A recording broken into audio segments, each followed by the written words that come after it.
Você pode começar, Érica? Posso? Bom, em 2010, Ana Júlia, minha filha, que hoje tem 12 anos, começou a apresentar algumas características, né, autísticas, e nós havíamos, eu e meu marido,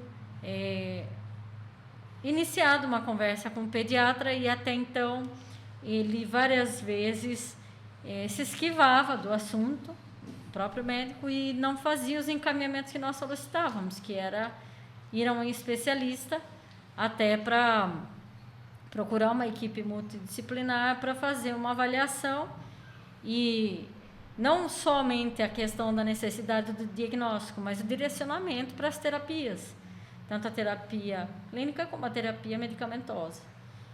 E aí, no final de 2010, por iniciativa própria, nós levamos a neuropediatra, que fez imediatamente o diagnóstico, porque o caso era grave. Nós sabemos que o autismo tem 3 graus, né? O leve, o moderado e o grave, e ela se enquadra até hoje no grau grave. Então, nesse momento, só que muitas vezes as pessoas não relatam que dentro do transtorno do espectro autista não é somente a questão comportamental. Ela é mediada por 3 grandes eixos, que é o comportamento, a comunicação e a socialização. Só que dentro disso também apresentam comorbidades, então muitos meninos e meninas com autismo apresentam essas comorbidades. E o que não se fala muito até hoje. E aí ela apresentava algumas questões no trato gastrointestinal. Então, como nós recebemos o diagnóstico dela no final de 2010, mais precisamente no dia 30 de dezembro, né, onde estava todo mundo preocupado com as festividades de final de ano, e não preocupados com fazer diagnóstico, fazer encaminhamento, nós levamos um CID para casa, né? E na sequência, a Ana Júlia apresentou vários problemas no trato gastrointestinal. E um deles era vômitos constantes, na sequência, perda de massa muscular muito rapidamente, massa corporal, e mostrava uma dificuldade muito grande de evacuar. Então, em fevereiro de 2011, ela foi hospitalizada pela primeira vez, onde ela tinha passado por 6 pediatras antes dessa hospitalização, e ninguém não conseguia diagnosticar o que estava acontecendo. Quando isso ocorreu, foi quando ela foi hospitalizada pela primeira vez. E aí ela foi diagnosticada como uma simples intoxicação alimentar. E isso não era simples como parecia.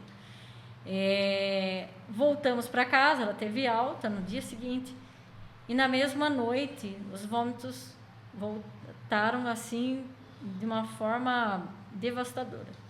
E nós voltamos para o hospital porque o 7º pediatra havia dito que ela tinha uma obstrução intestinal grave, passível de cirurgia, e que provavelmente ela não voltaria da sala de cirurgia. E aí nós tivemos que passar lá para o hospital por vários médicos, um deles era cirurgião pediátrico, para verificar a possibilidade, e ele percebeu que era um fecaloma, que é o empedramento das fezes no intestino. Só que era algo muito grave, por conta da desnutrição, por conta da perda de massa muscular de 30%. Para uma criança de 2 anos, isso é muito grave. E na sequência ele fez uma técnica chamada flitinema, que é uma lavagem. Naquela noite ela perdeu 7 fraldas, né, sujas por conta disso. E aí ela perdeu mais massa corporal, desnutriu muito mais. E aí ela teve que ser encaminhada para a UTI, onde ela ficou 15 dias, para nutrição parenteral, porque já não havia mais como deglutir, né? Ela não conseguia mais engolir, houve uma esofagite, uma corrosão da parede do estômago e do esôfago, né? Então, diante disso, nós até hoje fazemos um alerta para as famílias, né? Que as pessoas ficam muito focadas na questão comportamental, mas precisa ver das comorbidades também que o autismo traz, né? Hoje, né, os médicos diziam na época que poderia não sair do hospital, né? Ficou um tempo na UTI, teve que utilizar sonda, porque como não conseguia engolir mais, nem líquido. Mas a gente conseguiu em 6 meses recuperar o peso, né? Depois no retorno para casa, não precisou ir embora com a sonda, né?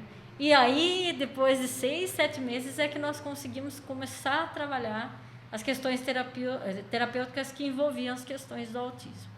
Ela é uma menina de 12 anos, né?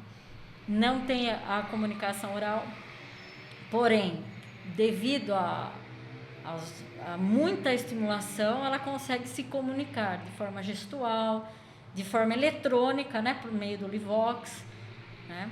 Mas, assim, diante de tudo que ocorreu lá em 2011, né, houve muito comprometimento, apresentou várias microisquemias, e isso, querendo ou não, apresentam danos cerebrais, né, que são irreversíveis. Então, a gente continua a estimulação, né, e está na escola regular, né, ela está no 7º ano na Escola Visconde de Porto Seguro, uma escola muito inclusiva, por sinal, e com todo o acompanhamento. Mas alguns danos ficaram, que hoje a gente vem trabalhando para propiciar a maior qualidade de vida que a gente puder, enquanto pai, enquanto mãe, enquanto família.